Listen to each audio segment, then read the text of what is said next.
Hello, bienvenue sur HDMH Talk. Aujourd'hui, on va parler d'un sujet qui nous concerne tous. Comment se libérer du regard des autres? Tu sais, cette pression qu'on ressent quand on a l'impression que tout le monde nous juge. Eh bien, figure-toi que j'ai quelques astuces pour t'en débarrasser. On parlera aussi des avantages de se recentrer sur soi, de l'effet miroir et son influence sur notre perception de nous-mêmes. On va explorer ensemble sur les méthodes efficaces pour découvrir tes valeurs personnelles et comment arrêter de supposer et de juger les autres. On poursuivra sur les bienfaits lorsqu'on ne s'inquiète plus du regard extérieur et finir sur cette note. Comment cultiver cette fameuse indépendance émotionnelle face au jugement des autres? C'est un peu comme apprendre à danser un nouveau style sans se soucier du regard des spectateurs. Alors, accroche-toi bien, on va faire un grand voyage intérieur qui pourrait bien chambouler ta vision des choses.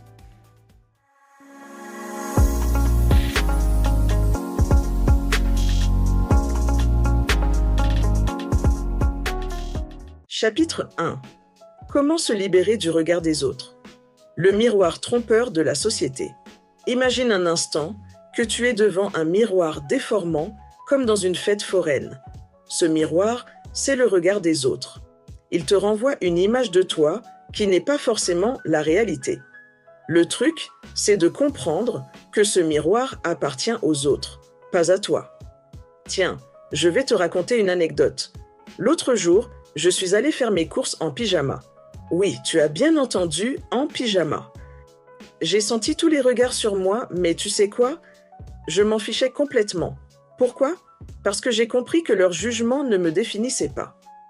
Je déambulais dans les rayons, fière de moi et avec le sourire. La boussole intérieure. Pour se libérer du regard des autres, il faut d'abord se connaître soi-même. C'est comme avoir une boussole intérieure qui te guide. Voici quelques étapes pour la calibrer. Connais tes valeurs. C'est quoi pour toi le plus important dans la vie? L'honnêteté? La liberté? L'amour? Définis-les clairement. Fixe-toi des objectifs. Pas ceux que la société t'impose, mais ceux qui te font vraiment vibrer. Écoute tes émotions. Elles sont comme un GPS émotionnel. Si tu te sens mal à l'aise, c'est peut-être que tu t'éloignes de qui tu es vraiment. Le bouclier de l'amour-propre. Tu sais ce qui est le meilleur bouclier contre le regard des autres? L'amour de soi. Pas un amour narcissique, mais un amour bienveillant envers toi-même. Tiens, je vais te donner un petit exercice. Chaque soir, avant de te coucher, note 3 choses que tu as bien faites dans ta journée. Ça peut être des trucs tout bêtes, comme avoir souri à un inconnu ou avoir réussi à faire cuire des pâtes al dente. L'important, c'est de reconnaître tes petites victoires. La liberté d'être soi. En fin de compte, se libérer du regard des autres, c'est oser être soi-même. C'est comme enlever un costume trop serré pour enfin respirer librement. Alors, je te lance un défi. Demain, fais quelque chose que tu as toujours voulu faire, mais que tu n'as jamais osé à cause du « mais qu'est-ce que les gens vont penser ?» Ça peut être chanter à tue-tête dans la rue, porter ce t-shirt un peu fou que tu adores, ou simplement dire non à quelque chose qui ne te convient pas. Souviens-toi, ta vie t'appartient. Les autres peuvent avoir leur opinion, mais c'est toi qui tiens le gouvernail. Je te laisse avec cette question. Si tu avais la garantie que personne ne te jugerait, que ferais-tu différemment dans ta vie? Chapitre 2. Quels sont les avantages de se recentrer sur soi? Tu sais, tu l'as déjà entendu, cette petite voix intérieure qui te dit « Hé, prends un peu de temps pour toi ». Eh bien, figure-toi qu'elle a raison, et je vais t'expliquer pourquoi. Une bouffée d'oxygène pour ton esprit. Se recentrer sur soi, c'est comme ouvrir grand les fenêtres d'une pièce enfumée. Ça permet de réduire le stress et l'anxiété qui s'accumulent au quotidien. Imagine un instant. Tu prends quelques minutes chaque jour pour respirer profondément, méditer ou simplement t'asseoir tranquillement. C'est comme si tu nettoyais ton disque dur mental, tu vois? Tu fais de la place pour de nouvelles idées, de nouvelles énergies. Un GPS émotionnel ultra précis. En te recentrant sur toi, tu développes une meilleure connaissance de toi-même. C'est comme si tu devenais un expert en toilogie. Tu apprends à identifier tes forces, tes faiblesses, ce qui te motive vraiment. Résultat, tu prends des décisions plus alignées avec tes valeurs. C'est un peu comme avoir un super pouvoir, celui de savoir exactement ce qui est bon pour toi. un bouclier anti-stress.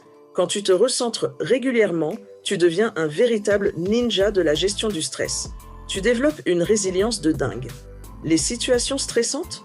Tu les gères comme un chef, parce que tu as appris à rester zen et à garder le cap sur ce qui compte vraiment pour toi. Un boost pour ton estime de toi. Tiens, laisse-moi te raconter un truc. L'autre jour, j'ai passé 1 heure à faire du fitness en salle de muscu.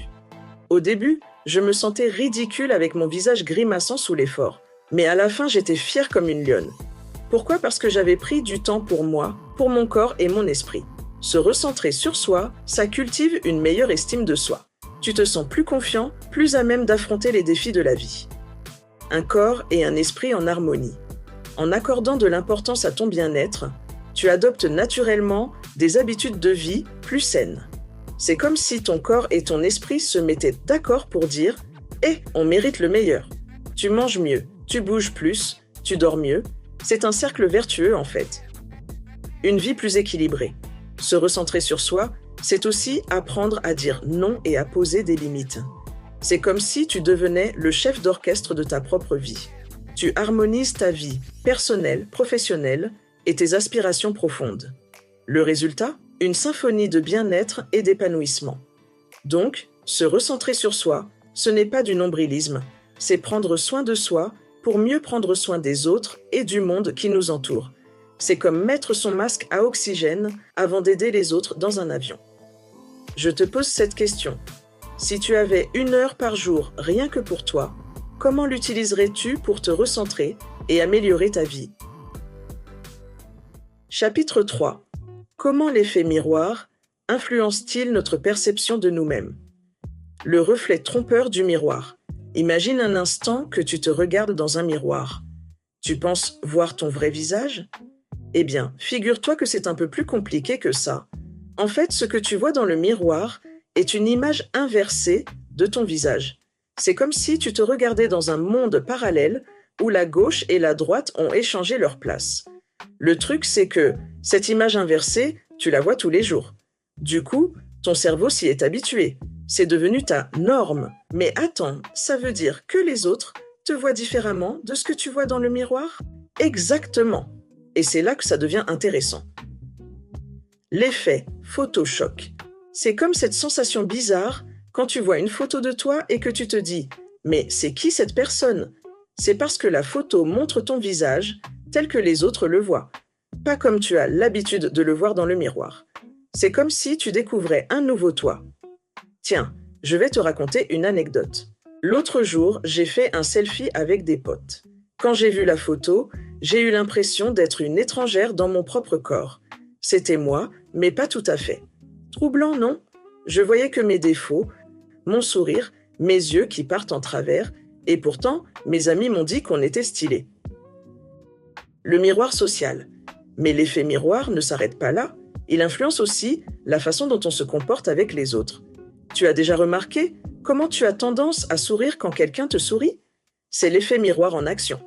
On a tendance à imiter inconsciemment les comportements et les émotions des gens qui nous entourent. C'est comme si on était tous des petits miroirs ambulants, reflétant les émotions et les attitudes des autres. Et le plus fou, c'est que ça renforce nos liens sociaux et notre confiance mutuelle. Le miroir de nos émotions. Maintenant, accroche-toi bien, parce qu'on va aller encore plus loin. L'effet miroir, c'est aussi ce qui se passe quand les autres nous renvoient une image de nous-mêmes à travers leurs réactions. C'est comme si chaque personne qu'on rencontrait était un miroir différent, reflétant une facette de notre personnalité. Par exemple, si quelqu'un te tape sur les nerfs, c'est peut-être parce qu'il reflète une partie de toi que tu n'aimes pas trop. C'est dingue, non? Ça veut dire que nos réactions face aux autres peuvent nous en apprendre beaucoup sur nous-mêmes. Se connaître à travers les autres. Comment on peut utiliser tout ça pour mieux se connaître?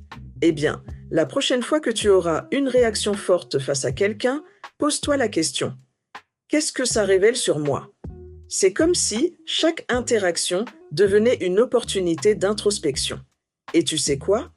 En comprenant mieux ce que les autres reflètent de nous, on peut même améliorer notre estime de soi. C'est comme si on apprenait à s'aimer à travers le regard des autres. En résumé, l'effet miroir, C'est un peu comme un super pouvoir qu'on aurait tous sans le savoir. Il nous permet de mieux nous comprendre, de créer des liens plus forts avec les autres et même de grandir personnellement. Chapitre 4. Quelles sont les méthodes efficaces pour découvrir ses valeurs? C'est un peu comme partir à la chasse au trésor, mais le trésor, c'est toi. L'observation de soi, ton miroir intérieur. Commençons par la méthode la plus naturelle, l'observation de soi. C'est comme si tu devenais le Sherlock Holmes de ta propre vie. Analyse tes moments de satisfaction. Quand tu te sens vraiment bien, c'est souvent parce que tu vis en accord avec tes valeurs. Par exemple, si tu adores aider les autres, l'altruisme est probablement une de tes valeurs. Identifie tes sources de motivation. Qu'est-ce qui te fait sauter du lit le matin?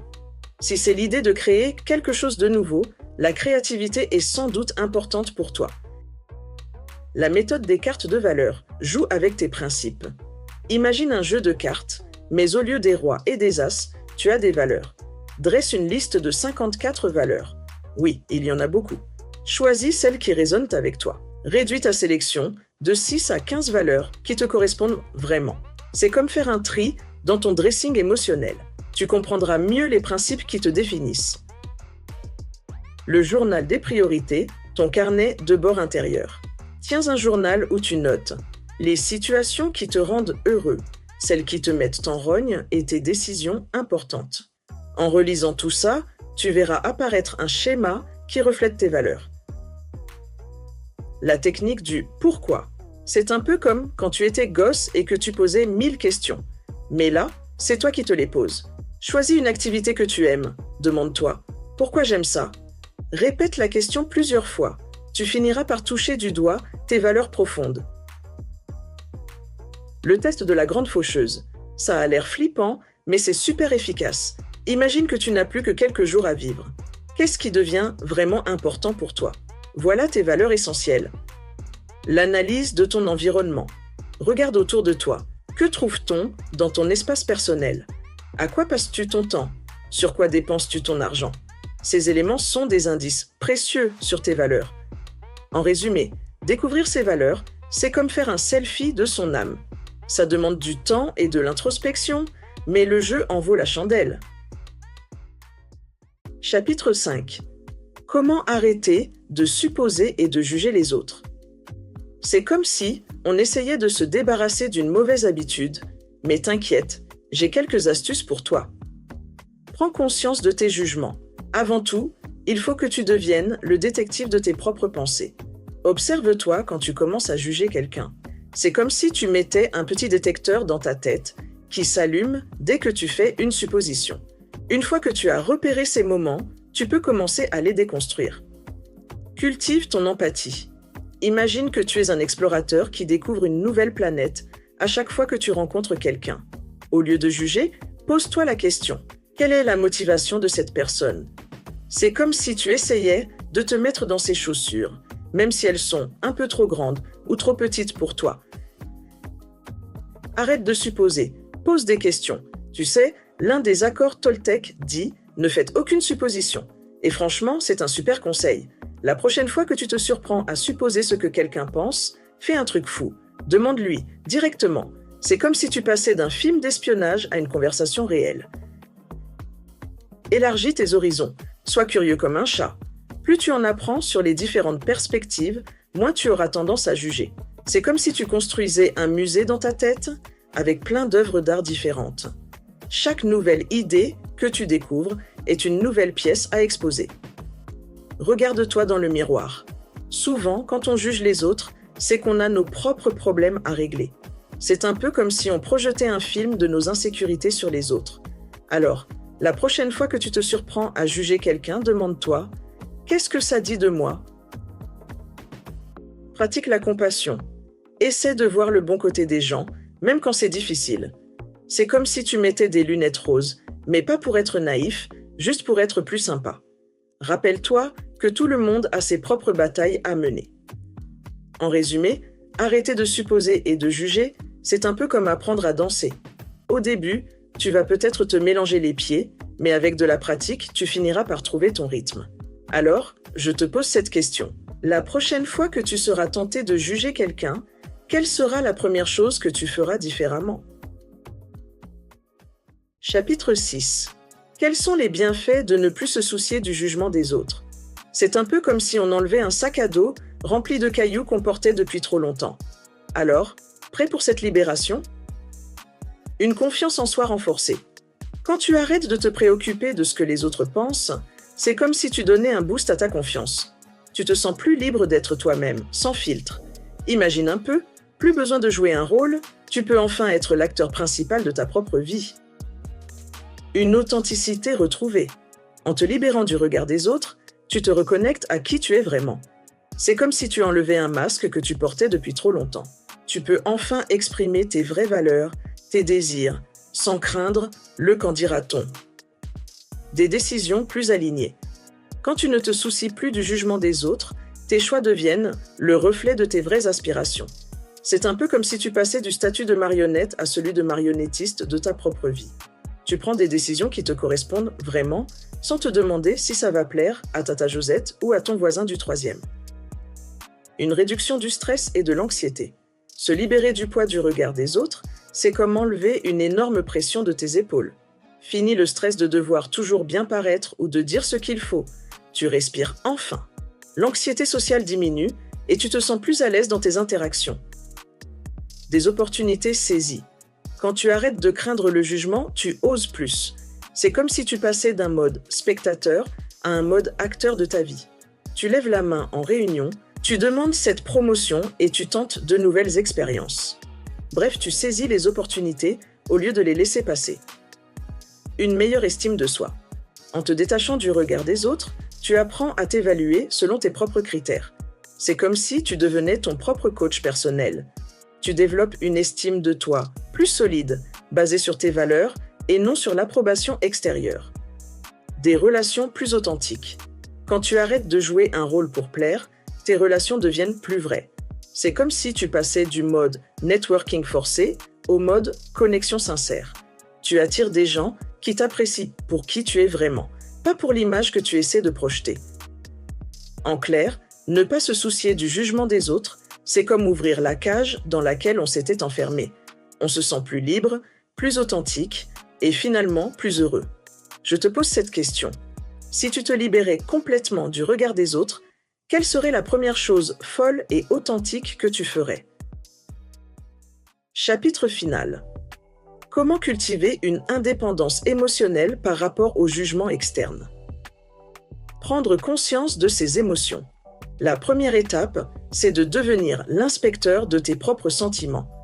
Observe tes réactions quand tu te sens jugé. C'est comme si tu mettais une petite alarme dans ta tête qui sonne dès que tu commences à stresser à cause de l'opinion des autres. Développer l'autocompassion. Imagine que tu es ton meilleur pote. Tu ne le jugerais pas pour un petit faux pas, non? Alors pourquoi le faire avec toi-même? L'autocompassion, c'est comme un bouclier contre les jugements externes. Quand tu es bienveillant envers toi-même, les critiques des autres glissent sur toi comme de l'eau sur les plumes d'un canard. Cultiver la validation interne. Au lieu de chercher constamment l'approbation des autres, deviens ton propre fan numéro 1. Sois fier de toi, félicite-toi pour tes réussites, ça renforce ton estime de toi et ça réduit ton besoin de validation externe.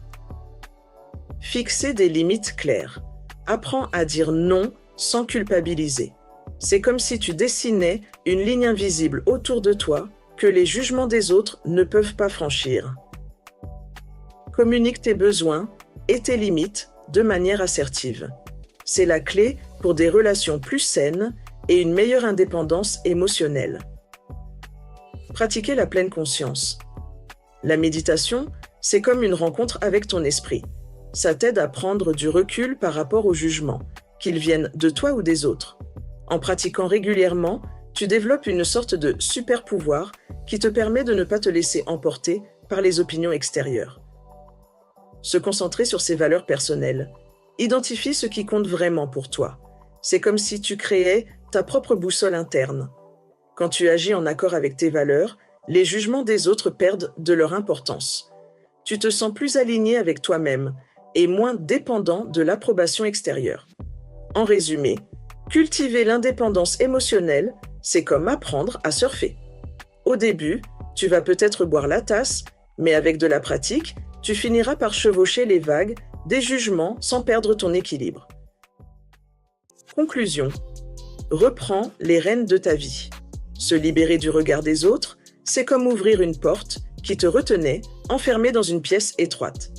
En apprenant à te recentrer sur toi, à comprendre l'effet miroir, à découvrir tes valeurs profondes et à cultiver une indépendance émotionnelle, tu te donnes la chance de vivre une vie plus authentique, alignée avec qui tu es vraiment. C'est un chemin exigeant, mais ô combien libérateur. Tu gagnes en confiance, en clarté et en sérénité. Tu réalises que le jugement des autres ne définit pas ta valeur et qu'en réalité, la plupart des gens sont bien trop occupés par leurs propres préoccupations pour vraiment te juger. Alors, la vraie question est, qu'est-ce que tu vas faire de cette liberté retrouvée? Vas-tu oser être pleinement toi-même et vivre selon tes propres règles? Le monde t'attend. Je te remercie pour ton écoute et te dis à la prochaine. Pense à partager cet épisode avec tes proches et surtout, prenez bien soin de vous. Pour finir, je sais que je ne sais rien.